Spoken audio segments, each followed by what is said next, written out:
All right, part 2 of our online discussion.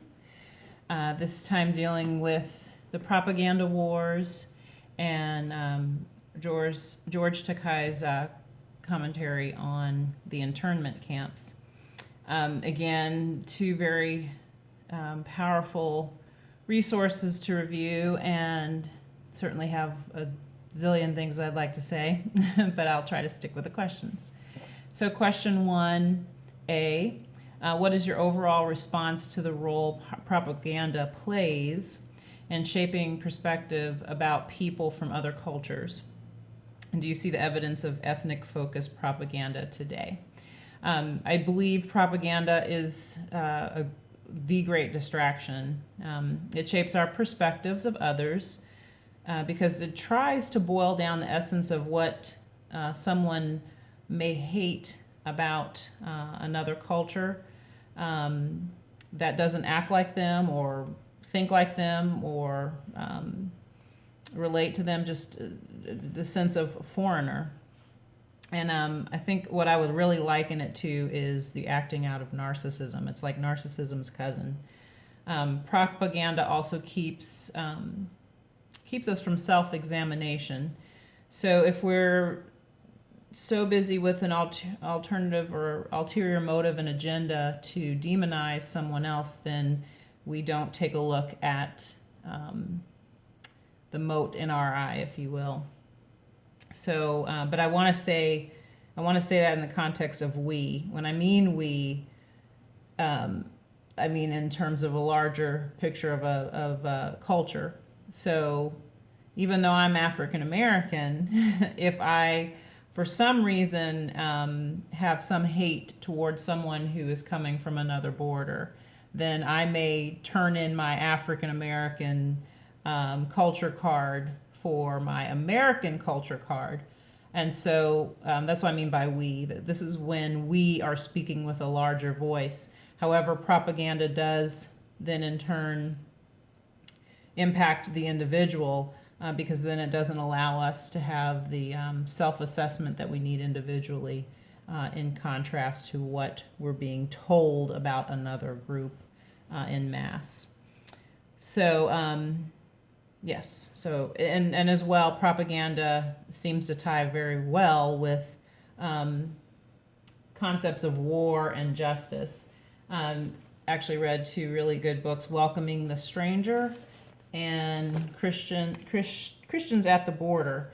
And the interesting thing is these seem to speak more about immigration in terms of law, and these two videos speak about war. And what I'd like to suggest is there's the law of war, and then there's war's law, in which I believe we operate as larger en masse cultures that are vying for some type of territory or control. And so both sides have a tendency to engage as a result in propaganda to vie for their stake of what they consider justice. So, enough of that. Question 2.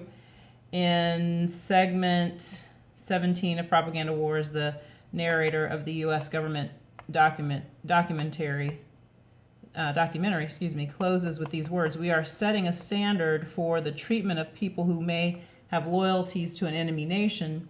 We are protecting ourselves without violating the principles of Christian decency." And so what is my reaction to that statement? I'm really kind of floored by it. The only thing I can say is that it feels so out of bounds, and it's difficult to comprehend a context for such a statement unless you literally are on some sort of high horse that would allow you to dictate what Christian decency is. So again, I'll use the word narcissism. It seems to be outrageous and at its best. Question 3, what are your reactions to the overall message conveyed by the U.S. government through its explanations for forcing Japanese Americans into internment camps? The reaction is just hate. The mechanics of executing that hate and certainly confusion. It just appears that this was a complete debacle. No opportunity for justice, loyalty, ethics, morality, or honor to play out. And it leaves on two ends of the we, Japanese and American.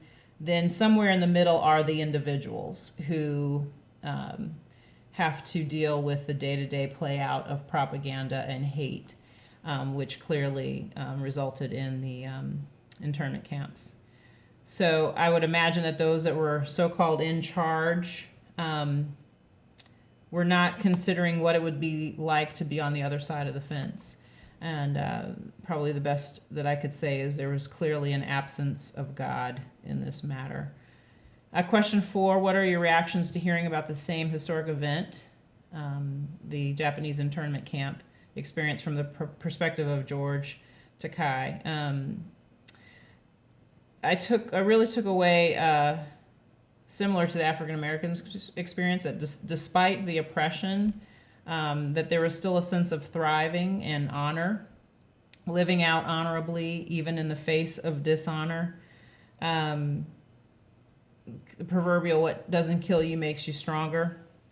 Kind of like diamonds under pressure, it appears that George Takei and his family were resilient, non-compromising, and the oppression ended up yielding brilliance in their family. Unfortunate at best, but it's interesting that when there is oppression, that there's also an opportunity to rise above it. Question 5, if you were to engage in some type of ongoing cross-cultural ministry with Japanese Americans upon their release from the internment camps, what would that ministry be, and what first steps would you take to begin? I mentioned in my previous one not doing any heavy-handed programming, and I would suggest the same, because I believe that what you first need to do is ask someone else what they need. They certainly know their culture better. So I couldn't suppose to offer a ministry based on my presuppositions of their culture, but I can do what Jesus did, and that is see a need and meet a need. So that first comes with the ministry of asking, what do you need?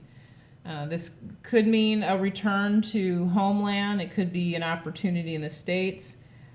Who knows what a culture individually or collectively would desire, but I think it certainly yields opportunity to ask, sincerely ask, and then sincerely work toward making that happen. I would hope that whatever came about that, it would reflect some assurance that their culture would be honored and respected, and certainly in due time we would see the benefit of honoring and respecting their culture with other cultures in the United States. And I think that's the beauty of our cultural diversity, is that we all have something to bring to the table that makes everyone better. Finding the balance of maintaining your culture and still interfacing with other cultures is a delicate balance that I certainly don't have the answer to.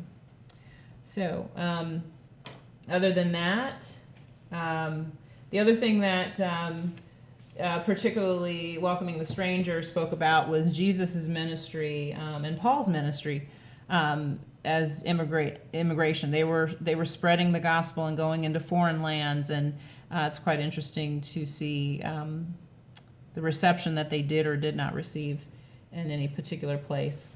But either way, in war, in justice, and immigration, what I did appreciate was that in the end, there was some glimpse of hope, that once we see each other past the demonization, we actually see humanity. And I believe that's a great takeaway that we need to be reminded of continually. So that's all for now. Thank you.